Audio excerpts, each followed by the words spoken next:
Would say early in the fight, Canelo, and earlier in his career, Canelo, but he hasn't been that kind of fighter in recent years. It's going to be interesting, I'll tell you that. What do you think? I don't know. You know, it's a big jump to go from 54, which was a step up from 47, right? Now so it he's goes to going to 54, and now he's going to 68? 68. That's so much weight. A lot of weight.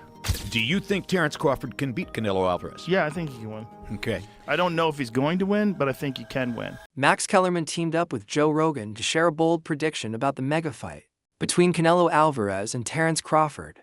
Kellerman surprised fans with a take that goes against common opinion. Known for sharp analysis and spotting things others miss, the veteran commentator explained why this matchup could change both fighters' legacies and maybe crown a new pound-for-pound king. He broke down what makes the fight exciting, noting Canelo's power and big fight experience. But then he shocked listeners by focusing on Crawford's adaptability and high ring IQ. Kellerman said even though Canelo has been dominant, Crawford's ability to adjust mid-fight and break down rivals step by step could give him the winning edge. Definitely. Okay, so then a little bit of this and that between Canelo and Crawford. I'll give you a list of attributes, and then tell me who do you feel is best in that attribute. First attribute, best jab. Crawford. Best defense. Crawford. Nowadays, Crawford. I would say early in the fight, Canelo, and earlier in his career, Canelo, but he hasn't been that kind of fighter in recent years. Although Crawford is also hittable. With any fighter, when you talk about their defense, the question is not, can they be hit with a shot? You take punches. Everyone, the greatest defensive fighters ever get hit. Pernell Whitaker, Willie Pep, Floyd Mayweather, they all get hit. The question is, can you hit them with combinations? And both guys are hard to hit. With the two-piece, hard to hit. So who has the best footwork out of the two? In terms of cutting off the ring, last fight notwithstanding, Canelo has gotten much better at cutting off the ring. But early in his career, he had a problem with that and was much more comfortable counterpunching. But overall, I have to say Crawford. If you go down the list and ask me about tactical advantages, most of them are Crawford. What Canelo has is size, and as a result, physical strength and punching power. Canelo also has a great chin. But in terms of, if you want to go skill for skill, especially the recent version of Canelo, who's had to turn into a seek and destroy guy, who had to learn as his career went on to cut off the ring and not just follow guys around. Like Lara, Trout, Floyd, he followed those guys around. He had trouble because he's really a natural counterpuncher who wants you to come to him. But in recent years at super middleweight, he's gotten really good at cutting off the ring. Again, last fight notwithstanding. So as an overall suite of skills, recent vintage, it's been Crawford. Okay. But Canelo also is skilled and has a larger skeleton than Crawford. No matter what they weigh, Canelo's the bigger guay. Yeah. You briefly mentioned Canelo's power, so who I would assume Canelo has the You'd have to think, unless Crawford was on a knockout streak until he moved up to junior middleweight and then failed to stop Madrimov. So, and Canelo, though he has not stopped anyone in a while, we've seen he's a real puncher at 68. As far as speed, who has the better speed? You would imagine Crawford, given the fact that he is the naturally smaller fighter, and I would assume he could maintain that advantage going into this fight. Last attribute, ring IQ. They both have sky-high ring IQs. If I have to, Crawford. If you ask me again, there's a reason that I think Crawford's the best pound-for-pound fighter in the world. Kellerman is returning to boxing. Commentary in a big way as part of Netflix's broadcast team for the Canelo vs. Crawford fight on September 13, 2025. It will be his first major role since leaving ESPN in 2023. He'll work as a fight analyst alongside John Anik and Andre Ward, adding his trademark insight and decades of knowledge to what's expected to be one of the year's biggest boxing events. At the announcement, Kellerman called the fight a perfect storm and said Crawford, not Canelo, is the current pound-for-pound king. He praised Crawford as today's best fighter while noting that Canelo once held that same title before Bud rose to the top. I want to bring up the first member of our broadcast team. He is the best boxing analyst in the sport. Ladies and gentlemen, Max Kellerman.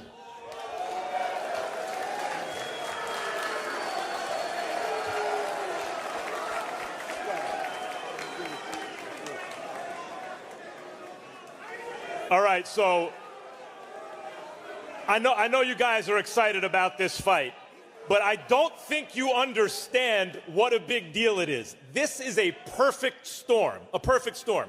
First of all, Turki Al-Sheikh, we're lucky he happens to be a boxing fan. You know, none of this happens if he doesn't happen to be a boxing fan. It's just none of us are here. Nick Khan, the best in the business. Dana White. Dana White is the greatest combat sports promoter of my lifetime. And it's his first ever boxing promotion. So that's who's behind what you're going to see. Do you know who's the best pound for pound fighter in the world? The most recent one. Bud Crawford. Apologies to the monster and Usyk. Bud Crawford has my vote for best pound for pound. Who was the best pound for pound before Bud? Canelo Alvarez, universally recognized that way. But it's not just these two guys, the last two best pound for pound fighters in the world. There haven't been that many. Before Canelo, who do you have? Before Canelo, Floyd or Andre Ward, Floyd Mayweather. Before, you could take the lineage back. There have only been, I don't know, 25 or 30 fighters who ever lived who you said that's the best pound for pound fighter in the world. These are two of them, the last two. And they're going to fight in Las Vegas on September 13th. Canelo is 62-2 with 2 draws, 62-2. So was Marvin Hagler when Sugar Ray Leonard moved up to fight him, and they produced one of the biggest spectacles in the history of boxing. This fight is a perfect storm. I could not be more excited to be a part of it. Joe Rogan has also made it clear that he favors Crawford. He sees Crawford's all-around skills and ring smarts as giving him the upper hand over Canelo. Rogan believes Canelo has slowed down, moving from a fast combination puncher to depending more on single powerful shots. By contrast, he calls Crawford one of the best switch hitters since Marvin Hagler, able to fight from both orthodox and southpaw with equal skill. On a recent Joe Rogan Experience episode, Rogan and Jim Lampley debated Crawford's chances. Rogan leaned toward Crawford, stressing his accuracy, fight IQ, and stronger body after moving up in weight. Lampley, though, was more cautious. He admired Crawford's talent, even calling him a modern Sugar Ray Robinson, but ultimately backed Canelo's power, counterpunching, and iron chin, saying his leg strength could hold off Crawford's offense. Yeah. Shoot, what about get away. Crawford and Canelo? What do you think of that? Personally, I'm a big Crawford fan, so I'm going to lean his way. My only concern is just the size. Like, it didn't look like Terrence's power transferred in the last fight, so With now it's coming Majumov? up some more. You know what I mean? Part of the problem with that is Majumov is really good. Yeah, he's really fucking good. I mean, but I just think Crawford is. It's weird to say against Canelo, but I think he's the better boxer, and I think he's the guy who can make the better in-fight adjustments if Canelo doesn't kill him. It's going to be interesting, I'll tell you that. What do you think? I don't know. You know, it's a big jump to go from 54, which was a step up from 47, right? Now so it he's goes to going 54, and now he's going to 68? 68. That's so much weight. A lot of weight. But Terrence is, I think he's the best switch hitter since Hagler. They claim Hagler was my favorite. They claim he's walking around like a $190 or something, and you do know he's a wrestler. In another interview, Lampley clearly picked Canelo to win. He admitted Crawford is a great boxer, but argued Canelo's size, experience, and championship record make the difference. Lampley praised Crawford as the most complete fighter today, but said the fight depends on weight and experience. He explained that Canelo is naturally stronger at 168 pounds and more used to high-pressure fights, giving him the physical edge needed to handle Crawford's skills and versatility. Canelo's smart. Absolutely, he's smart. He knows this business as well as anybody. So no, it's not surprising that Canelo learned from Floyd and has employed some of that in the retention of his career. Canelo still knows how to make fireworks when he absolutely has to make fireworks. But at the end of the day, he's a counterpuncher. He's a great defender. He has the most solid punch resistance of anybody in the sport. Nobody's ever knocked him off balance. Nobody's ever really knocked him down. There's only one official knockdown in his career, and it was because he bounced off the ropes when Jose Cotto hit him with a hard shot to the chest. And the referee employed a strict interpretation of the rules and said, oh, the ropes held you up, so that's a knockdown. He's never been put on his back by anybody. He rides horseback every morning. His legs are the strongest in the sport. You're not going to beat Canelo. Legendary commentator Teddy Atlas says that while Canelo is excellent, Terence Crawford is even more special, so he won't bet against him. Atlas praised Crawford's mix of speed, adaptability, defensive skills, and mental toughness. He pointed out Crawford's sharp fight IQ and switch-hitting ability, calling him that rare guy whose mindset sets him apart, even if weight is a challenge. Atlas believes Crawford's skill and character could be enough to overcome Canelo's advantages. Maybe he's a little overrated. Terence Crawford versus Canelo Alvarez at 168 pounds. Canelo's really good. Really good. But I think Crawford is special. I know he hasn't fought the resume everyone wants, but you have that or you don't have that ingredient. I think he has it. Canelo's really good. He's tremendous. But could he be a tiny bit overrated? The greatness is within Crawford. It's in his desire. It's in his mind. It's in his makeup, where he came from. I know he's moving up in weight class. Can he carry it? But those intangibles, I believe that he has them. Stephen A. Smith predicts Crawford will beat Canelo on points. Speaking on the All the Smoke Fight podcast, he admitted Canelo's greatness, but said Crawford's speed, footwork, and technical boxing, especially switching stances, will give him the edge. Smith argued that Canelo's focus on power shots could backfire, saying, if you can box and move, you can beat Canelo. He added that Crawford isn't fully proven at 168 pounds, but insisted skill will matter more than strength. Let me tell you what I think should be gone. The notion that Terence Bud Crawford should move up 3 weight classes, 21 pounds, to fight Canelo Alvarez. He's entirely too small. Jamel Charlo already proved that. Y'all remember that scene from Rocky? Remember that scene from Rocky 2? When Carl Weathers was Apollo Creed and his trainer was like, can I be honest? I saw you beat this man within an inch of his life. And he kept coming. He wouldn't go away. He's wrong for us, baby. He's wrong. Let it go. Apollo couldn't do it and lost fight number 2. Trained him for Rocky 3 and then got killed in Rocky 4 by Drago. Because he couldn't let it go. Bud Crawford needs to let it go. Too small. Crawford's shocking body transformation before facing Canelo has stunned the boxing world. After jumping from 154 to 168 pounds, he now looks leaner, stronger, and more dangerous. Fans reacted by saying, Canelo's in trouble. Some praised the new muscle as a game changer, while others warned it might slow him down. Olympic bronze medalist Omari Jones praised Crawford's hard training and proper weight gain, saying he built strength the right way, which could give him an advantage. Still, skeptics warn that the jump in weight could hurt his speed and stamina, making this fight a huge gamble for both men. I just feel like Crawford, he just has the grit, and me personally meeting Crawford several times, it's like the man is just so competitive. It's like I don't even have to say nothing to him. He'll just like, man, when we sparring, it's like his competitiveness is always gonna put him over the edge, and then he just has that I'm not gonna let you bully me, or his skill set.